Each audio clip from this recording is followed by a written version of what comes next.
L'ex Girgenti Acque, adesso gestita da commissari straordinari, invia delle batoste ai cittadini agrigentini, delle bollette retroattive. L'ATI, Assemblea Territoriale Idrica, composta da tutti i sindaci agrigentini e presieduta dal sindaco di Sciacca Francesca Valenti, ha deliberato le nuove tariffe del servizio idrico.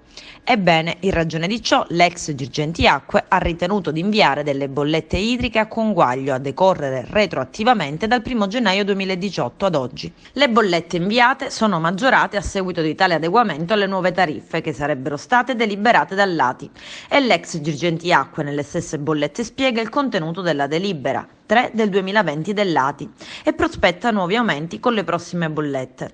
L'Associazione a difesa dei consumatori Cittadinanza Attiva ha tentato un contatto con il presidente Valenti, ma lei, come sottolinea il coordinatore Pippo Spataro, non ha mai risposto. Ecco perché adesso Spataro ha chiesto un incontro ufficiale con l'Assemblea Territoriale Idrica al fine, spiega, di dipanare e chiarire gli aspetti di questi adeguamenti, che tra l'altro cadono in un periodo molto buio economicamente. E sono tanti nel frattempo i cittadini che hanno contestato tali bollette negli uffici dell'ex Girgenti Acque e altrettante sono le associazioni dei consumatori che prospettano la possibilità di impugnare in massa le bollette ritenendole illegittime.